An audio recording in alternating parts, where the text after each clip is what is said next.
Indian এয়াৰফৰ্চৰ অগ্নিবীৰৰ recruitment আহি গ'ল। ইয়াত যদি আপোনালোকে 12 পাছ কৰি থৈছে মানে হাই ছেকেণ্ডেৰী পাছ কৰি থৈছে ধুনীয়াকৈ ইয়াত এপ্লাই কৰিব পাৰিব। তেতিয়া আজি ভিডিঅ'টোত এই বিষয়ে আলোচনা কৰিম। ভিডিঅ'টো শেষলৈকে চাই থাকক আৰু যদি চেনেলটো নতুন প্লিজ চেনেলটো ছাবস্ক্ৰাইব কৰি ল'ব আৰু যদি ফেচবুকত চাই আছে প্লিজ পেজটো ফ'ল' কৰি ল'ব। এতিয়া ইয়াৰ অৰ্গেনাইজেশ্যনটো হ'ল ইণ্ডিয়ান এয়াৰফৰ্চ আৰু তাৰ অগ্নিবীৰ বায়ু যোনটো অগ্নিবীৰ মানে অগ্নিপথ স্কিমটোৰ ফালৰ পৰা এইটো আহিছে যোনটো অগ্নিপথ স্কিম।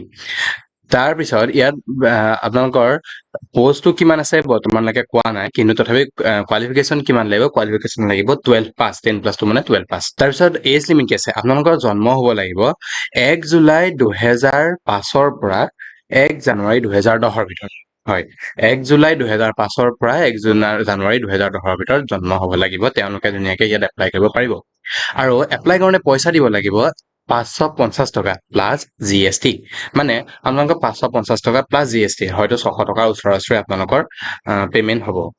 তাৰপিছত ইয়াৰ ষ্টাৰ্ট ডেট হৈ গ'ল। যদি আপোনালোকে এপ্লাই কৰিব বিচাৰে মোৰ এই কণ্টেক্ট নম্বৰটোত মোক কণ্টেক্ট কৰিলে হ'ল, মই ধুনীয়াকৈ আপোনাক এপ্লাই কৰি দিম। ইয়াৰ ষ্টাৰ্ট ডেট হৈ গ'ল 6 জুলাই অৰ্থাৎ আজিৰ পৰা, আৰু ইয়াৰ লাষ্ট ডেট এণ্ড ডেট হ'ল 26 জুলাই। মানে আপোনালোকক 20 দিনৰ টাইম দিছে, 20 দিনৰ ভিতৰত আপোনালোকে এপ্লাই কৰিব লাগিব। ইয়াৰ পিছত ইয়াৰ অগ্নিবীৰ সেই বায়ৰ স্কিমটোৰ বিষয়ে দিয়া আছে, যোনখিনি কথা মই এতিয়া এইটো ভিডিঅ'ত ডিছকাছ কৰিমেই। ইয়াৰ পিছত নম্বৰ অফ পোষ্ট মানে এইটো টু বি আপডেটেড লেটাৰ, এইটো পিছত জনোৱা হ'ব যে কিমান পোষ্ট থাকিব। ইয়াৰ বেচটো কি? ইনটেক বেচ 0 to 2027। তাৰপিছত স্কিমটোতো গম পাইছে, অগ্নিপাথ স্কিম মই অলৰেডি কৈছো। ইয়াৰ আপোনালোকৰ চাকৰি কিমান বছৰ হ'ব, মানে চাৰ্ভিচটো আপোনালোকৰ কিমান বছৰ? এইটো চাৰ্ভিচটো হ'ব আপোনালোকৰ 4 বছৰ। হয়, 4 বছৰ আপোনালোকৰ চাৰ্ভিচ হ'ব, মানে চাকৰিটো 4 বছৰীয়া।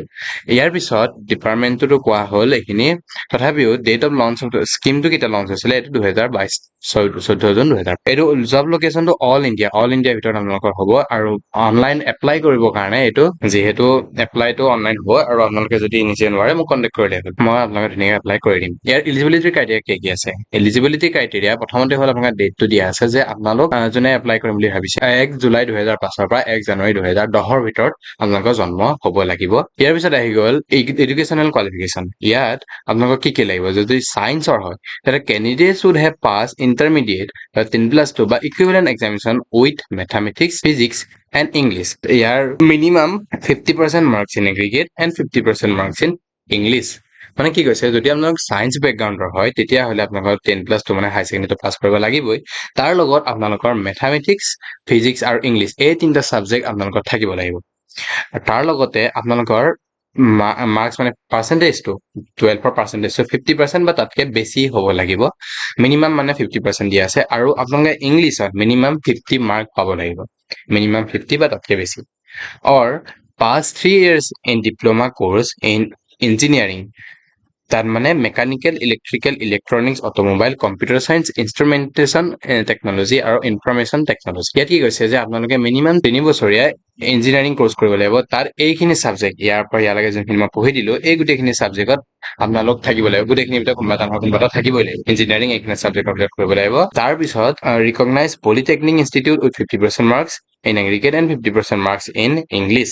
মানে পলিটেকনিকৰ সেইটো আপোনাৰ মিনিমাম 50% মাৰ্কছ লাগিব, নহ'লে 50% মাৰ্কছ ইন ইংলিছ। ইংলিছত আপোনাৰ মিনিমাম 50% মাৰ্কছ লাগিব। ইয়াৰ পিছত আহি গ'ল বা পাছ 2 years in vocational courses with non vocational subject physics and maths from state. আপোনালোকে 2 বছৰীয়া ভকেশ্যনেল কৰ্চ কৰিব পাৰে। নন ভকেশ্যনেল ছাবজেক্ট এইখিনি ফিজিক্স আৰু মেথছ এই দুটা লাগিব তাত। আৰু তাৰ লগতে আপোনালোকৰ একেই 50% মাৰ্কছ, টোটেল মাৰ্কছটো মানে এগ্ৰিগেট পাৰ্চেণ্টেজটো 50% লাগিব আৰু 50% মাৰ্কছ লাগিব ইংলিছত। ইয়াৰ পিছত যদি আপোনালোকে ছায়েন্সৰ বেকগ্ৰাউণ্ডৰ নহয় তেতিয়াহ'লেও আপোনালোকে ইয়াত এপ্লাই কৰিব পাৰিব। আৰু এপ্লাই কৰিবলৈ ইয়াত দি আছে কেণ্ডিডেট শুড হেভ পাছ 12 বা এডুকেশ্যনেল বৰ্ড ৰিকগনাইজ বাই চেণ্ট্ৰেল, আৰু 50% এইটো 50% মাৰ্কছ লাগিব, মানে পাৰ্চেণ্টেজ লাগিব অল টোটেল, আৰু মিনিমাম ইংলিছত 50% লাগিব। আৰু past 2 years vocational course from educational board central বা ষ্টেট 50% মাৰ্কছ বা 50% marks in English in vocational courses সেইটোৱে কৈছে ইয়াতো যে আপোনালোকক 50% মাৰ্কছ লাগিব যদি 2 বছৰীয়া কিবা বেলেগ ভকেশ্যনেল কোৰ্চ কৰিছে তেতিয়াহ'লে তাৰ লগতে আপোনালোকক 50% টোটেল পাৰ্চেন্টেজ লাগিব আৰু 50% মাৰ্কছ লাগিব ইংলিছত mandatory medical standards of IAF মানে ইণ্ডিয়ান এয়াৰফ'ৰ্চ অগ্নিবীৰ বায়ু মেডিকেলৰ এইখিনি কৈছে যে আপোনালোকৰ হাইট কিমান লাগিব minimum acceptable height is 152 centimetre for male student তাৰ মানুহৰ কাৰণে লাগিব 152 চেণ্টিমিটাৰ আৰু ছোৱালী মানুহ মাইকী মানুহৰ কাৰণে লাগিব 152 same for candidates belong to north east or hilly regions of Uttarakhand north east বা হিলি ৰিজনছ অফ উত্তৰাখণ্ডৰ কাৰণে তেওঁলোকৰ লোৱাৰ মিনিমাম হাইটটো লাগিব 147 চেণ্টিমিটাৰ আৰু ইন কেছ অফ লক্ষদ্বীপ বা এনেকুৱাখিনিৰ কাৰণে 150 লাগিব মিনিমাম এতিয়া চেজটো কথা দিয়া আছে যে মেলৰ কাৰণে চেজ should be well proportion and minimum the size should be 77 centimeter and the size expansion should be 0.5 6 to 77 লাগিব আৰু 0.5 expand হ'ব লাগিব ফিমেলৰ কাৰণে তেনেকৈ দিয়া আছে মানে expand হ'ব লাগিব 0.5 লাগে আৰু weight proportionate to height and age বয়স আৰু ওখৰ অনুযায়ী আপোনালোকৰ weight-টো মিলিব লাগিব ইয়াৰ পিছত বাকীখিনি চাই ল'ব পাৰিব ইয়াত গোটেইখিনি ডিটেইলছ দিয়া আছে এবাৰ ভিডিঅ'টো পজ কৰি বা এইখিনি ডিটেইলছৰ কথা মই আগৰ ভিডিঅ'টো বহুতবাৰ আলোচনা কৰা আছে গতিকে আকৌ আলোচনা নকৰো ভিডিঅ'টো এনেই বেছি দীঘল হৈ যাব সেইকাৰণে যদি আপোনালোকে চাব বিচাৰে ভিডিঅ'টো পজ কৰি ধুনীয়াকৈ পঢ়ি ল'ব পাৰে ইয়াৰ পিছত আহি গ'ল যে আপোনালোকৰ পে স্কেল কিমান এতিয়া চাওক প্ৰথম বছৰত আপোনালোকৰ কাষ্টমাইজ পেকেজ আৰু ইন হেণ্ড দুটা আছে কাষ্টমাইজ পেকেজ আপোনাৰ 30,000 আৰু এইফালে ইন হেণ্ড 21,000 মানে 70% আপোনালোকৰ ইন হেণ্ড পাব ছেকেণ্ড ইয়াৰত 23,000 পাৰ্চেণ্ট নহয় 23,000 আৰু থাৰ্ড ইয়াৰত 25,000 আৰু ফ'ৰ ইয়াৰত 28,000 আফটাৰ 4 বছৰৰ পিছত আপোনালোকৰ 10,000 টকা 10 লাখ টকা প্লাছ ইণ্টাৰেষ্ট আৰু লাইফ ইঞ্চুৰেঞ্চ কভাৰ কৰা হ'ব 48 লাখলৈকে এক্সামিনেশ্যন ফিজ দিব লাগিব আপোনালোকৰ 550 plus GST to be paid আপোনালোকে যেতিয়া পৰীক্ষা ফৰ্ম ফিল আপ কৰিব এপ্লিকেশ্যন তেতিয়া আপোনালোকে 550 টকা দিব লাগিব আৰু হাউ টু এপ্লাই কেনেকৈ এপ্লাই কৰিব লাগে সেইটো দিয়া আছে গতিকে আপোনালোকে যদি নিজে এপ্লাই কৰিব নোৱাৰে মোক কণ্টেক্ট কৰিলে হ'ল মই ধুনীয়াকৈ আপোনাক এপ্লাই কৰি দিম ইয়াৰ পিছত এখন ইম্পৰ্টেণ্ট ডেটছ কি আছে যে 6 জুলাই তাৰিখে আৰম্ভ হৈছে এইটো এপ্লাইটো আৰু 26 জুলাইলৈকে থাকিব ইয়াৰ পিছত এডমিট কাৰ্ডখন 28ৰ পৰা 72 ঘণ্টাৰ আগত এক্সামিনেশ্যনৰ আগত হ'ব আৰু ডেট অফ এক্সামিনেশ্যন কেতিয়া 22ৰ পৰা 23 ছেপ্টেম্বৰ 22 আৰু 23 দুদিনৰ ভিতৰত হ'ব 22 23 আৰু release of provisional select list এইখন হ'ব লাষ্ট উইক অফ মে 2027 মানে 2027 চনৰ মে'ত তাৰ প্ৰভিজনেল লিষ্টখন হ'ব আৰু ফাইনেল এনৰলমেণ্ট হ'ব 1 জুন 2027 মানে এক বছৰ আছে প্ৰায় এক বছৰ 1 জুন 2027ত আপোনালোকৰ এইখন লিষ্টখন এনৰলমেণ্ট লিষ্টখন আহিব আৰু এপ্লাই কৰিব বিচাৰে এইখিনিত কৰিব পাৰে বাকী মোক কণ্টেক্ট কৰিলে হ'ল মই ধুনীয়াকৈ এপ্লাই কৰি দিম এতিয়া অনলাইন টেষ্ট হ'ব এইটো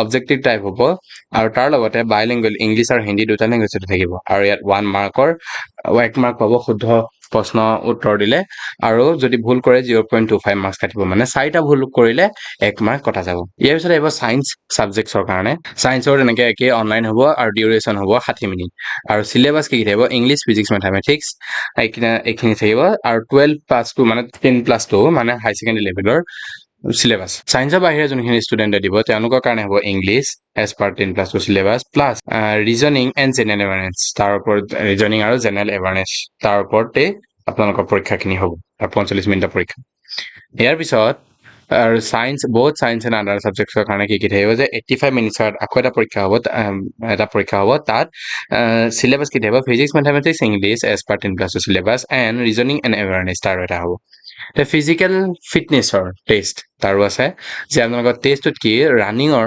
1.6 কিলোমিটাৰ তাত আপোনালোকক 7 মিনিটৰ ভিতৰত কভাৰ কৰিব লাগিব মতা মানুহৰ কাৰণে আৰু মাইকী মানুহৰ কাৰণে মানে ছোৱালী মানুহৰ কাৰণে উইদিন 8 মিনিটছ 1 মিনিট বেছি দিয়া আছে আৰু ইয়াত আপোনালোকৰ বাকীখিনি মেইলৰ কাৰণে এইখিনি দিয়া আছে যে 10টা পুছ-আপ 1 মিনিটৰ ভিতৰত will be conducted 10 minute break দিয়াৰ পিছত আৰু মানে 1 মিনিটৰ ভিতৰত 10টা পুছ-আপ কৰিব লাগিব তাৰপিছত তেনেকৈ 10টা চিট-আপ কৰিব লাগিব আৰু 20টা স্কোৱাট কৰিব লাগিব আৰু 1 মিনিটতে গোটেইখিনি 1 মিনিট তেনেকৈ গিফ্ট দিব আৰু তাৰপিছতে ফিমেলৰ কাৰণে এনেকৈ 10টা চিট-আপ আছে 1.5 মিনিটৰ আৰু 15টা চিট-আপ আছে 1 মিনিটত আৰু মানে এপ্লাই কৰিবৰ কাৰণে here is an important guide তেতিয়া ভিডিঅ'টো মানে যদি ভিডিঅ'টো অকণমান যেন হেল্পফুল লাগিল প্লিজ চেনেলটো ছাবস্ক্ৰাইব কৰি ল'ব আৰু যদি ফেচবুকত চাইছে প্লিজ পেজটো ফ'ল' কৰি লওক কাৰণ মই ইয়াত এনেকুৱা টাইপৰ ভিডিঅ' চাই থাকোঁ তেতিয়াহ'লে মই নিবজিত শইকীয়া চাইনিং অফ